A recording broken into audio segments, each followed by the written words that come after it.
सेवा कितने प्रकार की है। मैंने कहा था मैं नेक्स्ट संडे आपको बताऊंगी कि जो सेवा है बाइबल में, पूरे पवित्र शास्त्र में, वो कितने प्रकार की है। सेवा 5 प्रकार की है। कहाँ लिखा है सेवा के बारे में परमेश्वर ने पवित्र शास्त्र में? हम देखेंगे इफिसियो उसकी 4:7 और 4:11 में मैं आपके लिए पढ़ूंगी वो वचनों को। और वचन सुनना इंपॉर्टेंट है। वचन सुनने से विश्वास बढ़ेगा, विश्वास से आप उद्धार में ज्यादा बढ़ोगे, उद्धार से आपकी हीलिंग डिलीवरेंस क्लियर होगी। Hallelujah, hallelujah, hallelujah. पवित्र आत्मा तू आ हमारे बीच में, पवित्र आत्मा तू आ हमारे बीच में। इफिसियो 4 उसकी 7 में लिखा है, क्या लिखा है?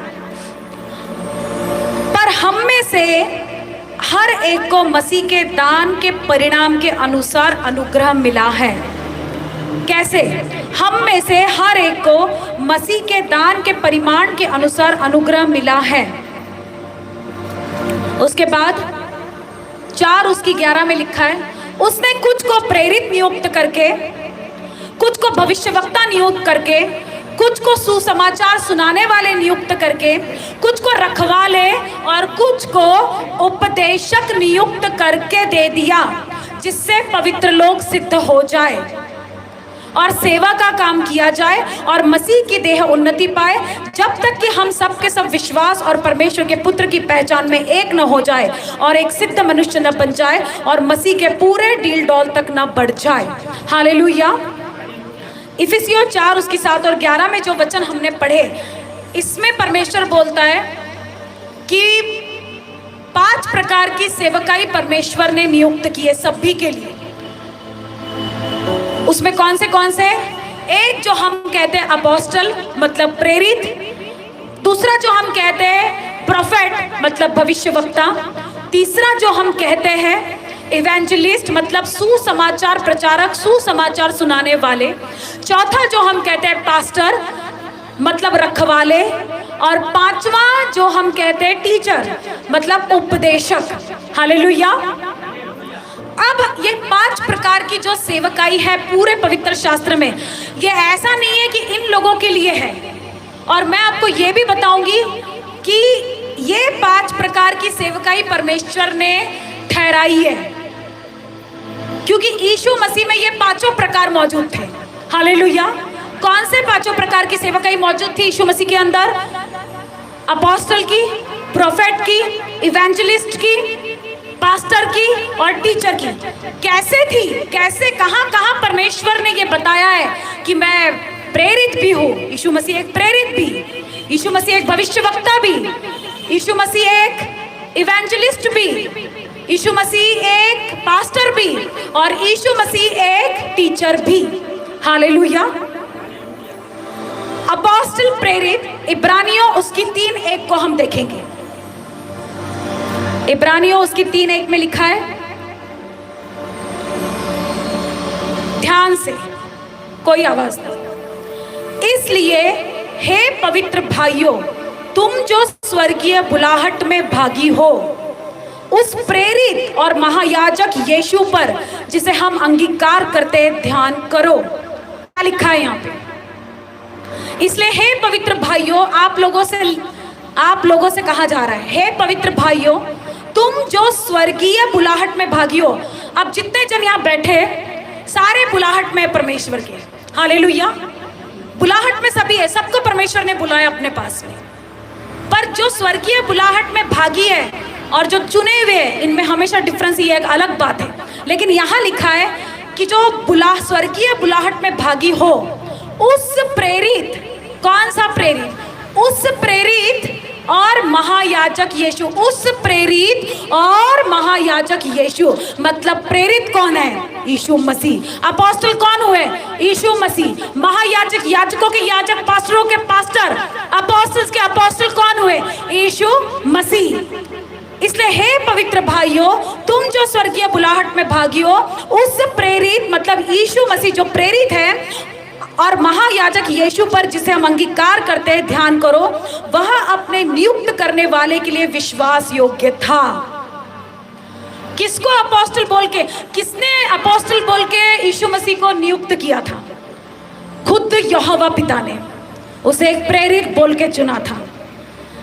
और वो क्या था? विश्वास योग्य था। जैसे मूसा भी परमेश्वर के सारे घर में था, क्योंकि यीशु मूसा से इतना बढ़कर महिमा के योग्य समझा गया है, जितना कि घर का बनाने वाला घर से बढ़कर आदर रखता है, क्योंकि हर एक घर का कोई ना कोई बनाने वाला होता है, पर जिसने सब कुछ बनाया वह परमेश्वर है। हालेलुया। हम पुराने नियम में देखते हैं कि यहोवा पिता ने जो कहा कि मूसा ने जो व्यवस्था दी थी वो लोग मानते थे, कुछ मानते भी हैं। हालेलुया।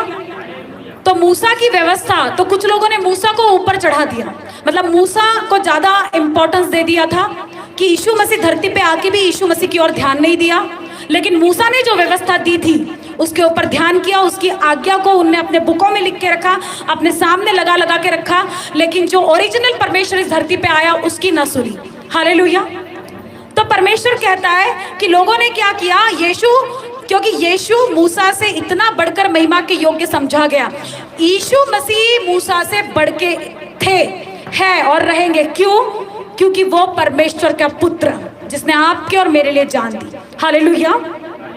और मूसा कौन? एक परमेश्वर का दास, एक परमेश्वर का सेवक, जिसने परमेश्वर की आवाज को सुना और परमेश्वर ने जैसा उसको बताया था वैसा उसने लोगों के लिए काम किया।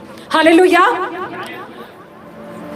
क्योंकि जितना कि घर का बनाने वाला घर से बढ़कर आदर रखता है, क्योंकि हर एक का घर कोई ना कोई बनाने वाला होता है, पर जिसने सब कुछ बनाया वह परमेश्वर है। घर में रहने वाले और घर को बनाने वाला, हम कहते हैं ये किसका घर है? तो जिसने उस घर में पैसा लगाया, जिसने उस घर में जो मेन व्यक्ति है उस घर का, हम किसका नाम लेते हैं? हाँ, ये इसका घर है, ये इसने बनाया है, बहुत सुंदर बनाया घर ये। हालेलुया। हम उसको आदर देते हैं, कितना सुंदर घर है, कितनी सुंदर बिल्डिंग बनाई इसने, कौन से कॉन्ट्रैक्टर ने बनाई, कौन से बिल्डर ने इसको खड़ा किया, वो कितना अच्छा है, उसके फ्लैट कितने अच्छे, उसकी बिल्डिंग कितनी अच्छी है। मतलब घर का बनाने वाले को हम आदर देते हैं, उससे ज्यादा घर में रहने वाले से हम उसको बनाने वाले को आदर देते हैं। तो जिसने पूरी धरती बनाई, जिसने हम लोगों को बनाया, तो ये कितने आदर का योग्य है। यीशु मसीह कितने आदर के योग्य है। हालेलुया। उसी की प्रेरणा से सब कुछ रचा गया। उत्पत्ति में हम पढ़ते हैं कि उसी की आत्मा से हमारे अंदर श्वास है, उसी के श्वास फूकने से हम में श्वास आई है। हालेलुया। तो वो सबसे आदर के योग्य है। हालेलुया।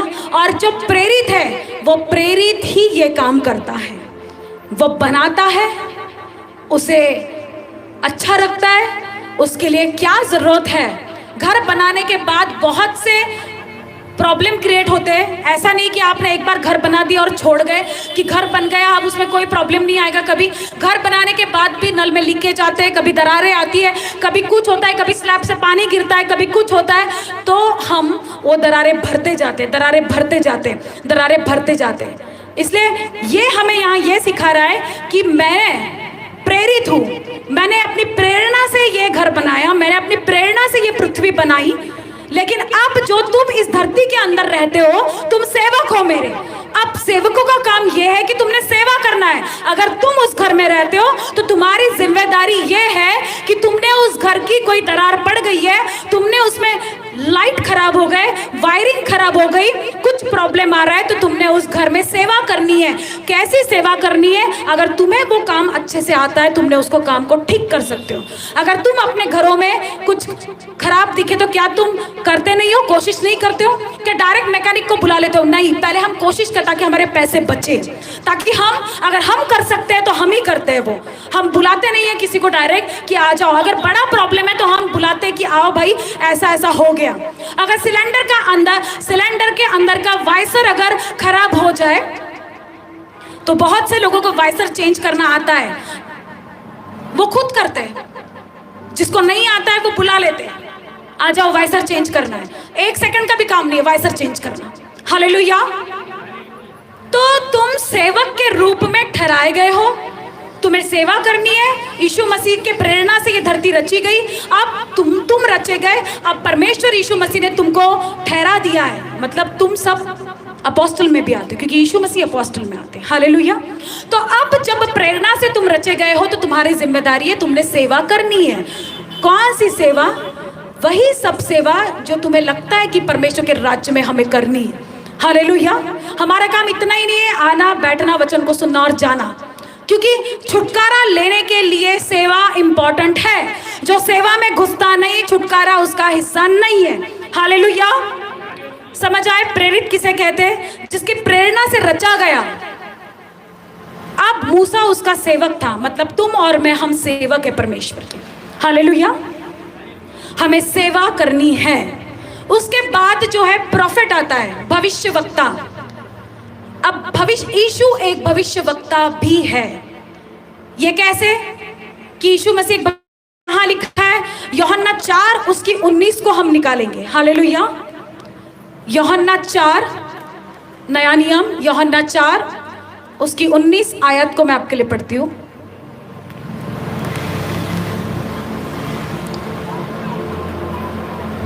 स्त्री ने उससे कहा, हे प्रभु, मुझे लगता है कि तू भविष्यवक्ता है।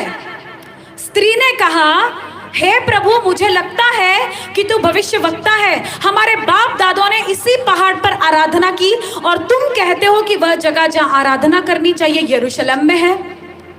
यीशु ने उससे कहा, हे नारी, मेरी बात का विश्वास कर कि वह समय आता है कि तुम न तो इस पहाड़ पर पिता की आराधना करोगे, न यरूशलेम में। तुम जिसे नहीं जानते उसकी आराधना करते हो और हम जिसे जानते हैं उसकी आराधना करते हैं, क्योंकि उद्धार यहूदियों में से है। परंतु वह समय आता है, वरन अब भी है, जिसमें सच्चे भक्त पिता की आराधना आत्मा और सच्चाई से करेंगे। क्या कहा यीशु मसीह ने उसे? वो समय आता है कि जिसमें सच्चे भक्त, सच्चे सेवक, सच्चे लोग परमेश्वर के पिता की आराधना आत्मा से भी करेंगे और सच्चाई से भी करेंगे, क्योंकि पिता अपने लिए ऐसे ही आराधकों को ढूंढता है। परमेश्वर आत्मा है और अवश्य है कि उसकी आराधना करने वाला आत्मा और सच्चाई से आराधना करे। स्त्री ने उससे कहा, मैं जानती हूँ कि तुम मसीह जो क्रिस्त कहलाता है आने वाला है। जब वह आएगा तो हमें सब बातें बता देगा। यीशु ने उससे कहा, मैं जो तुझसे बोल रहा हूँ वही हूँ, मैं जो तुझसे बोल रहा हूँ वही हूँ। अब भविष्यवक्ता, आपने ये सुना होगा कि एक सामरी स्त्री, जब यीशु मसीह जा रहे थे उस रास्ते से, तो यीशु मसीह उस कुएं के पास बैठ गए और वो दोपहर के 12 बजे का टाइम था कुछ। सामरी स्त्री थी, मतलब कि यीशु मसीह जिस कास्ट से उस टाइम बिलोंग करते थे, वो सामरी लोगों, उनके हिसाब से उनको लगता था कि सामरी लोगों वो अछूत समझते थे कि सामरी लोगों का हाथ का पानी भी हम नहीं पिएंगे। पर हुआ क्या? परमेश्वर को सब पता है। जब परमेश्वर वहाँ बैठे तो एक 12 बजे के करीब दोपहर के समय एक स्त्री वहाँ घड़ा लेके पानी भरने आई कुएं के ऊपर, और उसने जब उसको देखा तो वो उससे प्रश्न करने लगी कि तू कौन है, कहां से है, क्या है तू? और यीशु ने कहा, मुझे पानी पिला। यीशु मसीह ने उससे कहा, पानी पिला। तो उसको अचंभा हुआ। वो सामरी स्त्री कहने लगी कि तुम लोगों को तो हमारे हाथ का पानी भी नहीं चलता है, अब तुम हमसे पानी कैसे मांग रहे हो? हालेलुया। कि तुम हमसे पानी कैसे मांग रहे हो? वो स्त्री ने कहा, यीशु मसीह ने कहा कि ऐसा किसने कहा तुझे कि तुमको तो यरूशलेम में जाना चाहिए? तुम हमारे बाप दादा के कुएं के ऊपर क्या कर रहे हो? ये तो हमारे बाप दादाओं ने ये कुएं बनाए हैं, तू यहाँ हमसे पानी मांगने क्यों आया है? यीशु मसीह को उसने कहा। और वो सामरी स्त्री ने उसे क्या कहा? जब इतनी बातें हो गई और यीशु मसीह ने उसके लिए कुछ भविष्यवाणियां की, वो पहली बार मिले थे उस सामरी स्त्री से। यीशु मसीह ने कहा, तू, तेरा पति है, अपने पति को बुला के ला। उसने क्या कहा? मेरा कोई पति नहीं है। यीशु मसीह ने उसे कहा, क्या कहा?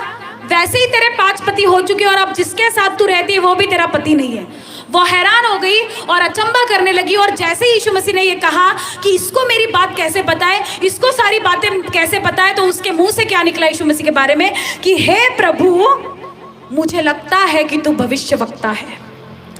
क्या है? मुझे लगता है कि तू भविष्यवक्ता है।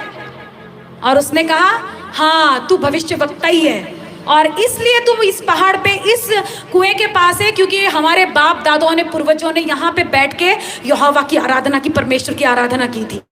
यीशु मसीह ने उससे कहा ऐसा कुछ नहीं है, आराधना की थी, पर ऐसा समय आएगा ना तो तुम यहाँ आराधना कर पाओगे, ना तो तुम यरूशलेम में आराधना करने पाओगे, क्योंकि वो जो समय आने वाला है धरती के ऊपर शैतान का, वो तुम्हें इतने आसानी से आराधना करने नहीं देगा, इतने आसानी से बैठ के वचन सुनने नहीं देगा, इतने, क्योंकि आज तुम्हें वो बात की कीमत नहीं है, लेकिन जब वो टाइम आएगा तुम्हें परमेश्वर के वचन मिलना मुश्किल होगा, परमेश्वर के साथ सहभागिता, संगति करना मुश्किल हो जाएगा, चर्चेस में जाना मुश्किल हो जाएगा, क्योंकि वो रोकेगा तुम्हें चर्चेस में जाना आसान नहीं होगा। हालेलुया। तो तब यीशु मसीह ने उससे कहा वो समय आएगा ना तो लोग इस जगह आराधना करेंगे मेरी, ना तो लोग यरूशलेम में जहाँ परमेश्वर का मंदिर है, या जहाँ चर्चेस है, यरूशलेम का मतलब आज चर्चेस, परमेश्वर के भवन, ना तो लोग यरूशलेम में मेरी आराधना करेंगे, बल्कि जो सच्चे हैं, क्या कहा यीशु मसीह ने, ध्यान से सुनो, बल्कि जो सच्चाई से और आत्मा से जो मेरी आराधना करेंगे वही सच्चे ठहरेंगे। क्योंकि सच्चाई को और जो आत्मा में है उनको शैतान से डर नहीं लगेगा, वो कहाँ भी बैठेंगे, वो कहीं भी रहेंगे, वो तब भी आराधना कर पाएंगे, इतने मुश्किल घड़ियों में भी वो परमेश्वर के साथ वफादार रहेंगे, परमेश्वर के साथ में ईमानदार रहेंगे। इसलिए यीशु मसीह ने तभी भविष्यवाणी कर दी, वो समय आता है जब तुम चर्चेस में नहीं, तुम मंदिरों में नहीं, तुम कहीं भी आराधना नहीं कर पाओगे, क्योंकि वो समय आएगा जब शैतान तुम्हें बाहर निकालेगा, घसीटेगा, तुम्हें घुसने नहीं देगा, वचन को चुरा लेगा, वचन तुमसे दूर हो जाएंगे। तब क्या करोगे? आज तुम्हारे लिए बहुत इजी है, बहुत आसान है परमेश्वर के वचन को सुनना, सब कुछ आसान है आज तुम्हारे लिए। मेरे स्पिरिचुअल फादर हमेशा बताते कि चाइना में लोग सुबह 4 बजे बैठ के गुफा के अंदर, जो नीचे जमीनों के नीचे जो होती है जगह, जमीनों के नीचे बैठ के वो परमेश्वर की आराधना और स्तुति करते हैं, और लोग जागने के पहले वो निकल जाते हैं। इतनी बंदी है वहां पे चीजों की, डरते हैं लोग गवर्नमेंट से। सुबह 4 बजे उठ के चर्चेस लगाते हैं वो जमीनों के अंदर, गुफाओं के अंदर। आज हम आराम से बैठे, लेकिन लोगों को उसका महत्व नहीं है, लोगों को वचनों का नॉलेज अच्छा नहीं लगता है, उनको लगता है ये हमारे लिए ऐसे ही मिल जाता है। ऐसा कुछ भी नहीं है, जहाँ नहीं मिलता है वहाँ जाके पूछो उसकी कदर क्या है। सुबह 4 बजे से लोग परमेश्वर की आराधना करने के लिए जुटते हैं, और यहाँ लोगों को पता होता है कि मम्मा 2 बजे आएंगी, तो वो 1:30 बजे चर्च में आते हैं। आराधना एक ऐसी चीज है, खुद परमेश्वर यीशु मसीह ने कहा कि मैं सच्चे आराधकों की जो आत्मा और सच्चाई से करेंगे, मैं उन्हीं के साथ हूँ, वो मेरे सच्चे सेवक कहलाएंगे। हालेलुया। ये सेकंड कॉलिंग है भविष्यवक्ता की, जो जानते हैं, जिनको बताया गया है कि ऐसा होने वाला है, वो आत्मा में रेडी रहे सेवकाई के लिए। हालेलुया। समझ आया? पहला अपोस्टलिक कॉलिंग, दूसरा प्रोफेटिकली कॉलिंग। अब तीसरे पे हम चलते हैं, मैं ज्यादा टाइम नहीं लूंगी, मौसम, क्योंकि इवेंजलिस्ट मतलब सुसमाचार प्रचारक। हालेलुया। लूका 4 उसकी 18 में लिखा हुआ है, निकालेंगे लूका उसकी 4:18, सुसमाचार प्रचारक के बारे में। यीशु मसीह एक सुसमाचार प्रचारक थे। लूका 4 उसकी 18।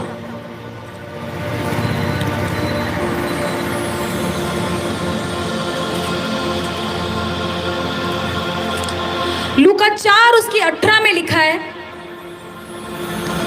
यशायाह भविष्यवक्ता की पुस्तक उसे दी गई और उसने पुस्तक खोलकर वह जगह निकाली जहां लिखा हुआ था, प्रभु यहोवा का आत्मा मुझ पर है, इसलिए कि उसने कंगालों को सुसमाचार सुनाने के लिए मेरा अभिषेक किया है। मुझे इसलिए भेजा है कि मैं बंदियों को छुटकारे का और अंधों को दृष्टि पाने का सुसमाचार प्रचार करूं, और कुचले हुओं को छुड़ाऊं, और प्रभु के प्रसन्न रहने के वर्ष का प्रचार करूं। तब उसने पुस्तक बंद करके सेवक के हाथ में दे दी और बैठ गया, और आराधनालय के सब लोगों की आंखें उस पर लगी थी। तब वह उनसे कहने लगा, आज ही यह लेख तुम्हारे सामने पूरा हुआ है। हालेलुया। अब यहाँ यीशु मसीह ने खुद बोला है कि मैं एक सुसमाचार इवेंजलिस्ट हूं। खुद यीशु ने बोला मैं एक इवेंजलिस्ट हूं, मैं एक सुसमाचार प्रचारक हूं। कैसे? जब यीशु मसीह की सेवकाई की शुरुआत हुई, मिनिस्ट्री की शुरुआत हुई, जैसे ही 40 दिन की परीक्षा पूरी हुई, वो मंदिर की ओर गया, यरूशलेम की ओर, और मंदिर में जैसे आराधनालय में घुसा, और आराधनालय में घुस के उससे पहले ही दिन उसे पुराने नियम की यशायाह भविष्यवक्ता की पुस्तक दिखी, जो इसी बाइबल में है, यशायाह भविष्यवक्ता। और जब आप पुराने नियम को पढ़ते हो तो यशायाह में लिखा हुआ है कि प्रभु यहोवा का आत्मा मुझ पे है। यीशु मसीह ने क्या कहा पहले इस दिन सेवकाई के खुद के लिए? मैं सबसे पहले कौन हूँ? एक इवेंजलिस्ट हूँ, मैं एक सुसमाचार प्रचारक हूँ। मैं लोगों को प्रचार करने यहाँ भेजा गया हूँ, मैं लोगों को छुटकारे का प्रचार करने भेजा गया, मैं अंधों को दृष्टि पाने का प्रचार करने भेजा गया, ताकि मैं कुचले हुओं को छुड़ाऊं और अंधों को आंखें दूं, लंगड़ों को चलाऊं, बहरों को कान दूं। हालेलुया। यीशु मसीह एक सुसमाचार प्रचारक है, इवेंजलिस्ट है। तो जो लोग सोचते हैं हम तो इवेंजलिस्ट ही है, हमारे पास क्या कॉलिंग है? अरे यीशु मसीह खुद इवेंजलिस्ट है। यीशु मसीह ने खुद बोला है कि मुझे इसीलिए परमेश्वर ने भेजा कि उसका आत्मा मुझ में, उसका आत्मा मेरे ऊपर, प्रभु यहोवा का आत्मा मुझ में। क्यों है उसका आत्मा मुझ में? क्यों भेजा उसने अपने आत्मा को नीचे मनुष्य के रूप में, यीशु मसीह के रूप अभिषेक? समाचार, जो लोग सुसमाचार नहीं सुनाते उनकी लाइफ में रुकावटें बढ़ती जाती है। जो लोग सुसमाचार सुनाते डरते नहीं है, लोगों से भय नहीं खाते। चैलेंज है मेरा आप लोगों को, जो चीज के लिए आप बैठे हो, अगर निकल जाओ, धार धार अपनी गाड़ी उठाओ, निकलो। जिनके पास गाड़ी नहीं है, लेडीज से निकलो, अपनी सोसाइटी में निकलो, जहां भी जाओ, बस स्टैंड पे जाओ, कहीं भी जाओ, रेलवे स्टेशन पे जाओ, ऑटो वालों, जो दिखे उनको सुसमाचार दो। जो ये काम करते हैं, प्रभु कहता है उनके सारे बंधनों की जिम्मेदारी मेरी है। मैं तोड़ दूंगा उनकी जिम्मेदारी, मैं तोड़ूंगा उनके बंधनों को। लेकिन हम सुसमाचार देने से डरते हैं, हम लोगों को बताने से डरते हैं। हम यीशु मसीह को मानते हैं और आप भी मानो, क्योंकि वो जीवित परमेश्वर है। कौन कहता है कि हम ऐसा सुसमाचार नहीं दे सकते दूसरे लोगों को? गवर्नमेंट ने हमें आजादी दी है। आपको पता है ये बात कि भारत एक धर्मनिरपेक्ष देश है। संविधान में स्टार्टिंग में लिखा है भारत एक धर्मनिरपेक्ष देश है। यहाँ सभी धर्मों और जातियों के लोग एक साथ। तो फिर किसकी मनाही है आपको? किसने रोका है आपको? क्यों विरोध से डरते हो? गवर्नमेंट के कानून में ऐसा लिखा है कि आप अपने धर्म का प्रचार कर सकते हो, और ये कोई धर्म नहीं है। यीशु मसीह ने कहा मैं कोई धर्म बनाने नहीं आया हूं, मैं धार्मिकता को स्थापित करने आया। इसीलिए उसने क्या कहा यहाँ पे? क्या ऐसा लिखा है कि मैं धर्म बनाने आया हूं? ऐसा लिखा है कि मैं कंगालों को सुसमाचार देने आया हूं। कौन से कंगाल? वो जो दुख में है, वो जिनकी जिंदगियां खराब है आज, वो जो आगे नहीं बढ़ रहे, फेल्यूर का आत्मा उनके जीवन में काम कर रहा है, मैं उनको सुसमाचार देने आया हूं, ताकि वो अपने मन बदल के जब प्रवेश करेंगे, मेरे वचनों पे चलेंगे, मेरी आज्ञा को मानेंगे, तो उनका कंगालपन जाता रहेगा, जाता रहेगा, जाता रहेगा। हालेलुया। तारीफ करो एक बार परमेश्वर की। दूसरा पॉइंट उसने क्या दिया है? भेजा है कि बंदियों को छुटकारे का। कौन से बंदी की बात कर रहा है यीशु मसीह? वो बंदी जिसने जिंदगी में अपने जुआ देखा है। कौन सा जुआ?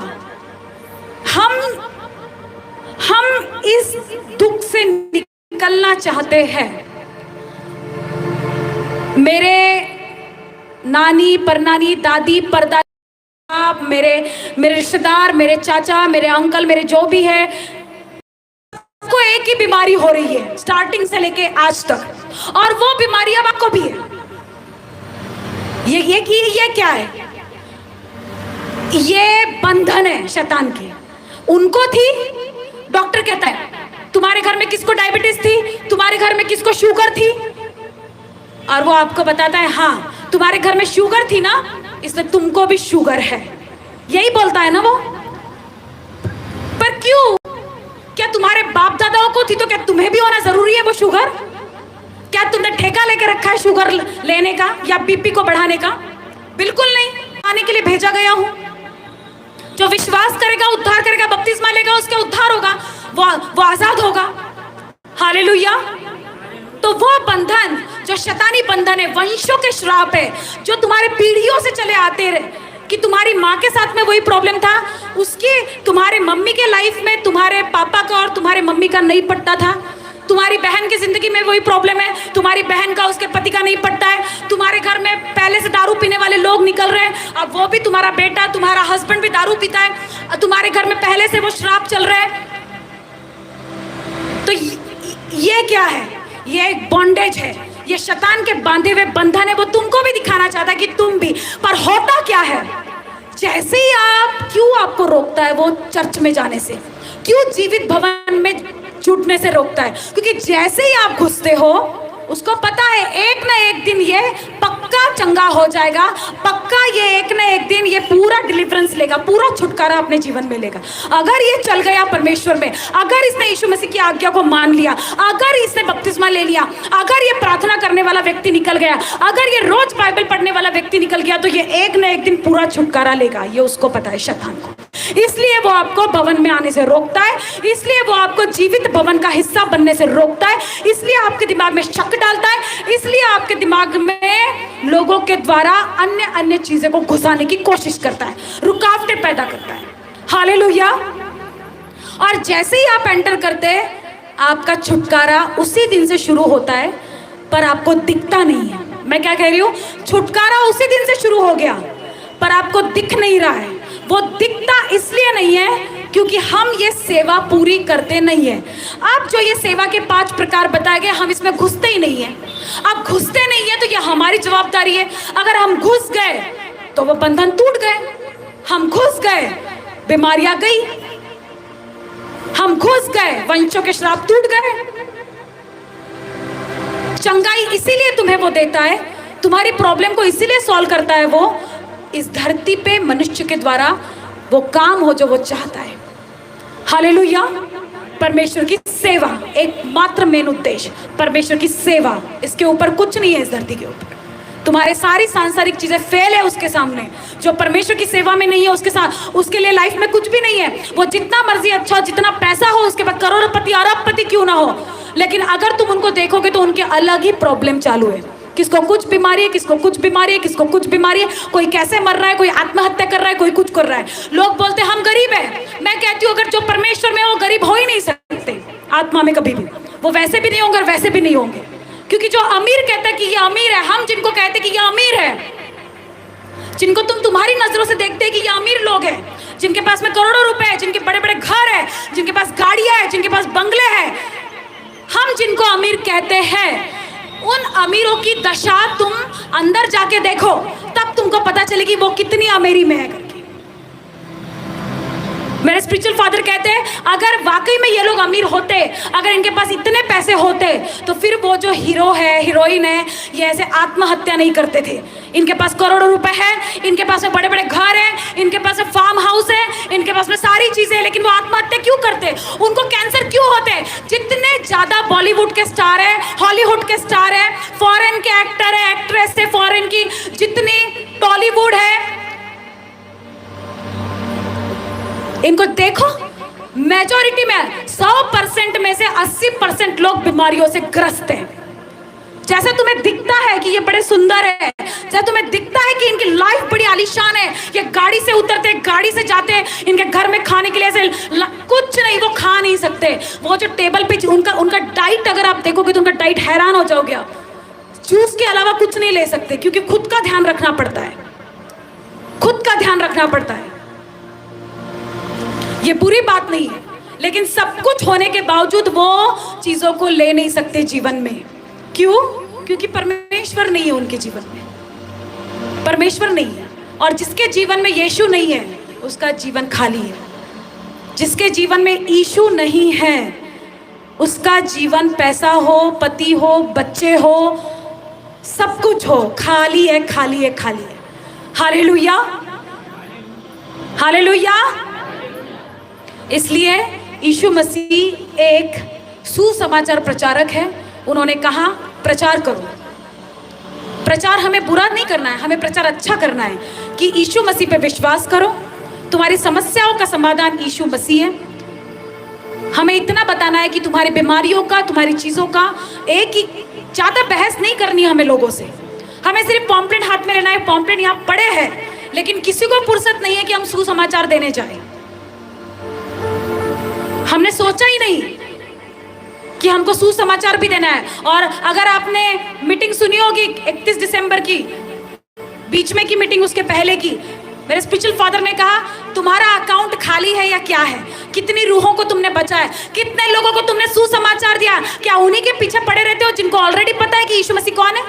अरे जिनको नहीं पता है, जिन तक यीशु मसीह की चर्चा भी नहीं पहुंची है, उनको पता ही नहीं है सच्चाई, उन तक क्या तुम पहुंचे हो? एक भी नहीं पहुंचा। उन लोगों तक क्या तुम पहुंचते हो? ये अपनी अपनी जवाबदारी है। बाकी चीजों के लिए हम खुद ऐटो करके निकल जाएंगे। एक जोकिंग वाली चीज है और एक रियलिटी भी चीज है ये। मीटिंग में मेरे स्पिरिचुअल फादर ने कहा था कि आधी रात को अगर तुम बीमार पड़ जाओ, दिल का दौरा पड़ जाए, तो तुम 30,000 50,000 रुपए इकट्ठा करके तुम आधी रात को भी तुरंत दवाखाने में जाते हो। तुरंत बिल्कुल नहीं है ना तुम्हारे पास पैसा, तुम आधे घंटे भी नहीं लगता है तुम्हें पैसा अरेंज करने के लिए। उस टाइम पे जब तुम्हें दिल का दौरा पड़े, तुम्हारे घर वाले पैसे अरेंज कर देते, तुम अरेंज कर लेते हो, पैसों को कहां से आएंगे, बराबर आ जाते हैं, और आधे घंटे के अंदर तुम हॉस्पिटल में रहते हो। तो तब कितना जल्दी समय हमारे पास निकलता है ये काम करने के लिए। पर क्या परमेश्वर के काम करने के लिए हम इतनी फुर्ती दिखाते हैं? दिल का दौरा पड़ जाए तो हम आधे घंटे के अंदर हॉस्पिटल में पहुंच जाएंगे आधी रात को। लेकिन परमेश्वर का काम करना है तो हमें कोई फुर्ती नहीं है, कोई चीज की परवाह नहीं है। देंगे ना सुसमाचार, और 8 दिन बाद देंगे, 10 दिन बाद देंगे, 15 दिन बाद देंगे, है ना? बहुत समय है अभी सुसमाचार देने के लिए। हमारे मुंह से शब्द नहीं निकलते, फूटते नहीं है शब्द, बाकी चीजें हमारे मुंह से आराम से निकलती है। हालेलुया। तो ये चीजें जो परमेश्वर ने बोली कि तुम सुसमाचार प्रचार करो, ये मुख्य उद्देश्य तुम्हारा। तुम एक दूत हो। दाऊद को जब हम पढ़ते हैं उसमें लिखा है दूत। किसको बोला है दूत? तुमको और मुझे दूत। दूत का मतलब होता है मैसेंजर, मैसेज पहुंचाने वाला। तुम और मैं दूत हो, मैं और तुम दूत हो, तुम मैसेज पहुंचाने वाले लोग हो।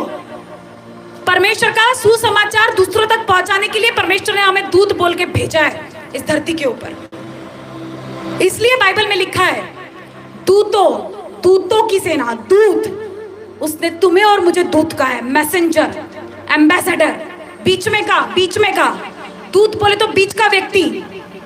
भारत का अगर एक व्यक्ति अमेरिका के ऑफिस में, अमेरिका में भारत का एक ऑफिस है और वहां पे वो जाके बैठता है, वहां से वो अमेरिका में जो काम चल रहा है भारत के वो संभालता है, उसको एम्बेसडर बोलते हैं। और एम्बेसडर का मतलब होता है दूत। मतलब वो किसके बीच में काम कर रहा है? वो अमेरिका और भारत, इनके बीच में वो काम कर रहा है, दूत बोल के, एम्बेसडर बोल के। फिर तुम और मैं कौन है? वो स्वर्ग, वो यीशु और बाकी लोग, इनके बीच में हम दूत हैं। हमारा काम है वो जो स्वर्ग से मैसेज हमको मिल रहा है, जाओ प्रचार करो। हमारा काम है जाना और प्रचार करना लोगों को। वो आए ना आए, वो माने ना माने, वो उनकी मर्जी है, पर हमारा काम हमने कंप्लीट करना है। Hallelujah, hallelujah. Pastor, next step pastor. Pastor का मतलब होता है रखवाले। वचन निकालेंगे नया नियम, मरकुस 14 उसकी 27 आयत।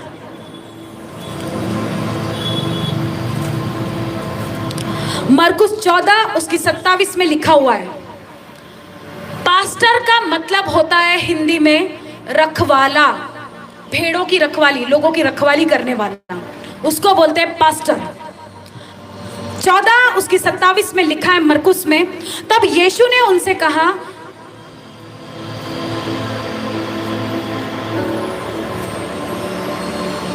तुम सब ठोकर खाओगे, क्योंकि लिखा है मैं रखवाले को मारूंगा। यीशु ने कहा, यीशु के मुंह के शब्द है ये। किसके मुंह के शब्द में पढ़ रही अभी? यीशु मसीह ने खुद ने बोला है कि मैं रखवाला हूं। देखो फिर से, मैं पास्टर हूं। यीशु मसीह बोलता मैं एक पास्टर हूं, मैं एक इवेंजलिस्ट हूं, मैं एक अपोस्टल हूं। हालेलुया। पास्टर है यीशु मसीह, एक पास्टर है। कैसे पास्टर है? पास्टर का मतलब रखवाला। अब खुद यीशु ने क्या बोला, अपने मुंह से क्या बोला? तुम सब ठोकर खाओगे, तुम सब ठोकर खाओगे, क्योंकि पहले पुराने नियम में लिखा है मैं रखवाले को मारूंगा और भेड़े तितर बितर हो जाएगी। हालेलुया। मैं रखवाले को मारूंगा, तो लिखा है मैं रखवाले को मारूंगा और भेड़े तितर बितर हो जाएगी।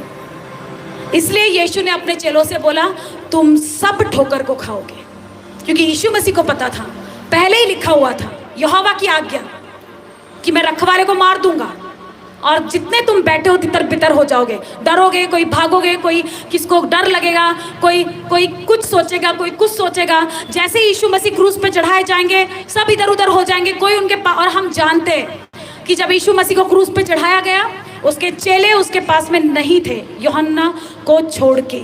हालेलुया। सब चेले तितर बितर हो गए थे, वो भीड़ तितर बितर हो गई थी। जब यीशु मसीह अकेले तुम्हारे और मेरे पापों के लिए उस क्रूस पे चढ़े, वो पापियों को बचाने आया है, मारने नहीं। वो पापियों को बचाने आया है, मार। मैं तुझसे प्यार करूं, आज आप माफ हुए, अब तू मेरा बेटा है। आज से मेरी जिम्मेदारी है कि तू मेरा बेटा है, आप चल बपतिस्मा ले और आगे बढ़। हालेलुया। तो ये रखवाले का काम जो था परमेश्वर का, कि वो लोगों को इकट्ठा, भीड़ को इकट्ठा करके रखता था। तो वैसे ही जैसे ही वो रखवाला मारा जाएगा, सारी भेड़ें अपने आप गायब हो जाएगी, सब तितर बितर हो जाएगी, क्योंकि उन्हें डर लगेगा कि अब हमारा रखवाला ही नहीं है, हमारा पास्टर ही नहीं है हमारे पास। हालेलुया। और लोग करते भी है पर खड़े नहीं होते। कोई मुसीबत आ जाए तो आजकल तो लोग पास्टर को छोड़ के भी भाग जाते हैं। कोई मुसीबत आ जाए, कहीं विरोध हो जाए, कहीं कुछ हो जाए, तो कुछ लोग होते हैं कि वो पास्टर को छोड़ के भी भाग जाते हैं। उनको डर लगता है हम कहीं पकड़े ना जाए। बात है, जितने बड़े बड़े परमेश्वर के सेवक है वो सारे पकड़े गए, सारे लोगों के ऊपर आरोप लगे, सारे लोग जेल में गए, तो कौन सी बड़ी बात है। हालेलुया। तारीफ करो परमेश्वर के वचन की। तो यीशु मसीह ने अपने लिए बोला कि मैं रखवाले को मार डालूंगा। मतलब पिता की आज्ञा पहले से थी कि तुम्हारा पास्टर तुमसे अलग हो जाएगा, तुम्हारे पास्टर को मैं मार डालूंगा, तुम्हारा पास्टर तुमसे ही दूर होगा, तुम सब इधर उधर भाग जाओगे, तुम भूल जाओगे यीशु मसीह कौन है, तुम भूल जाओगे यीशु कौन है। ये पहले ही जानता था। इसलिए एक पास्टर की कॉलिंग है, पास्टर एक कॉलिंग, कि उसका काम है लोगों को सच्चाई बताना और उसके द्वारा बना के रखना। हालेलुया। हालेलुया। उनकी रक्षा करना। कैसी रक्षा करना? आत्मा की रक्षा करना, उनको सही वचन देना, उनको झूठा प्रीच नहीं करना, उनको झूठ बात नहीं बोलना कि तू भाई अगर तूने आज दारू भी पी ली तब भी यीशु मसीह तुझसे प्यार करेंगे। वो करेगा प्यार, लेकिन पहले वाला प्यार नहीं रह जाएगा। यीशु मसीह 100% वाला प्यार नहीं रहेगा। आज तूने झूठ बोल दिया, चुगली कर दी, ठीक है, वो फिर 100% वाला प्यार नहीं रहेगा परमेश्वर का। वो जो तुम्हारे बोलने से वो सुनता था, वो प्यार खत्म हो जाएगा परमेश्वर का। फिर भूल जाओ कि परमेश्वर तुम्हारी एक आवाज में तुम्हारे चीजों को सुनेंगे, तुम्हारी प्रार्थनाओं को सुनेंगे। हालेलुया। नेक्स्ट है टीचर। जो 5 मेन 5 फोल्ड मिनिस्ट्रीज बोलते हैं इसको। जो नेक्स्ट चीज है ये टीचर की, उपदेशक। इसी यूहन्ना, जब हम उसकी 3, उसकी 1 और 2 को पढ़ते हैं, यूहन्ना उसकी 3, 1 और 2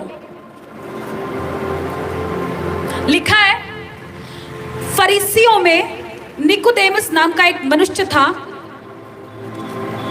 जो यहूदियों का सरदार था।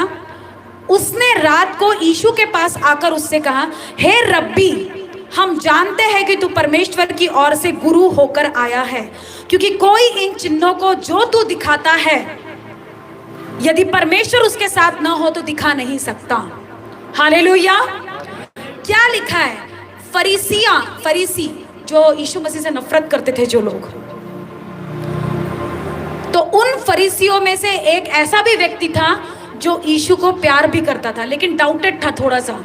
उसको वो चाहता था कि मैं यीशु मसीह के पास जाऊं, मैं बैठूं, मैं बात करूं यीशु मसीह से, लेकिन फिर भी थोड़ा थोड़ा शक रहता था उसके दिमाग में। चाहता था वो परमेश्वर को, लेकिन होता क्या था, थोड़ा शक रख के जाता था वो परमेश्वर के पास, थोड़ा माइंड में शक रहता था। और जहाँ शक होता है वह चीजें वैसी नहीं होती है जैसी बिना शक के होती है। तो उसने क्या कहा, वो जो यहूदियों का सरदार था, वो एक बड़ी पोस्ट पे था उस टाइम पे। कौन? फरीसियों में निकोदेमुस नाम था उसका, और वो यहूदियों का सरदार था। उसने छुपके से रात के टाइम पे जब लोग सोते हैं, उसको यीशु मसीह से मिलने की इच्छा हुई और वो छुप के यीशु मसीह के पास में गया और क्या कहता है परमेश्वर को कि हे रब्बी। क्या कहा उसने? हे रब्बी।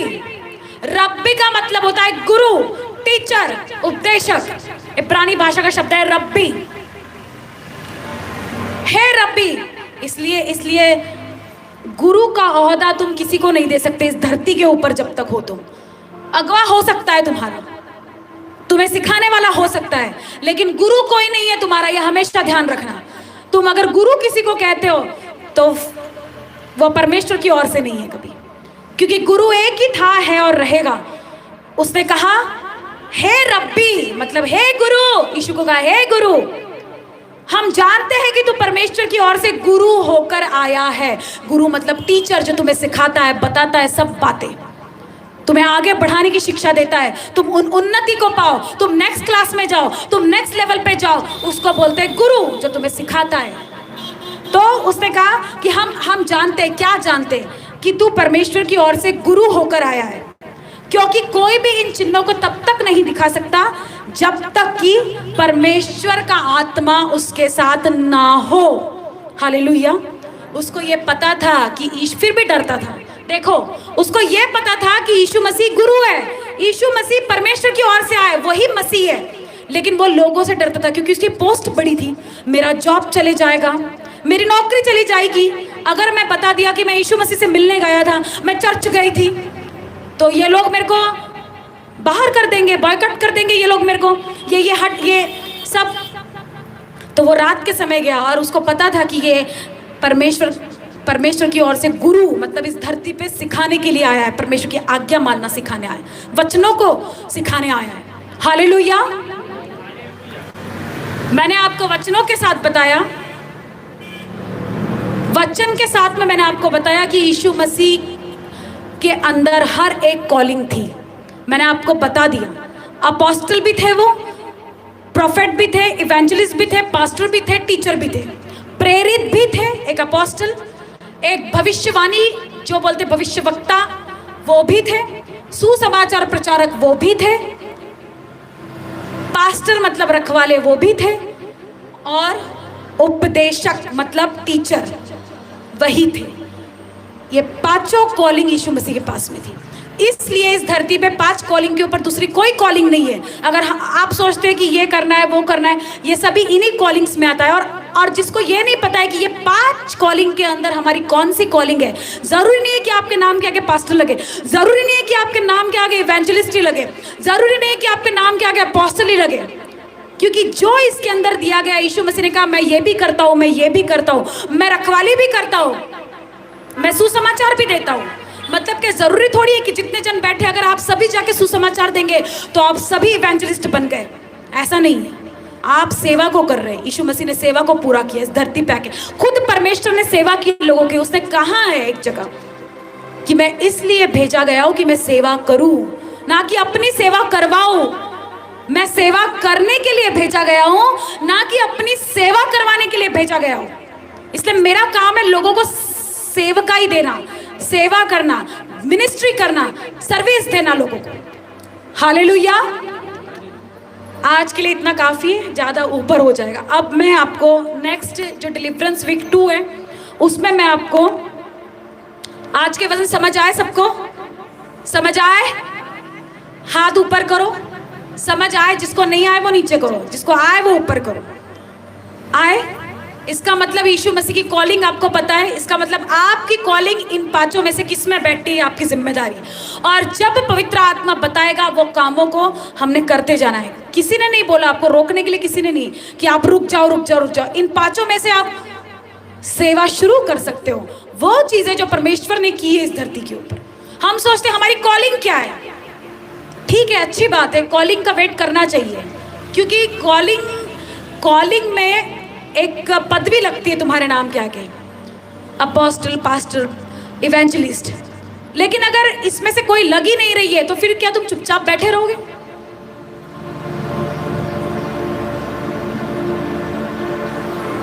पहले परमेश्वर डायरेक्ट कॉलिंग नहीं देता है किसी को भी, भूल जाओ ये बात, नहीं देता है। मेहनत करनी पड़ती है। सेवा करनी पड़ती है परमेश्वर की, सब कुछ करना पड़ता है, तब तुम्हारी कॉलिंग खड़ी होती है। जब मेरी लाइफ में कोई कॉलिंग नहीं थी तब भी मैंने सेवा की, जब कुछ नहीं था तब भी, ये मेरी टेस्टिमनी है कि मुझे कुछ पता नहीं था लेकिन मैंने सुसमाचार इतना दिया मैंने सुसमाचार की एक दिन में 200 घरों को मैं सुसमाचार देने जाती थी। उसके बाद मेरी कॉलिंग परमेश्वर ने जाहिर की, उसके बाद भी पूरी कॉलिंग में मैं नहीं घुसी।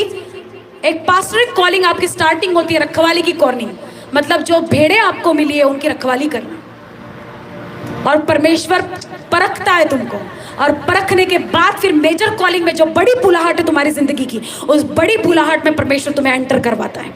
हालेलुया।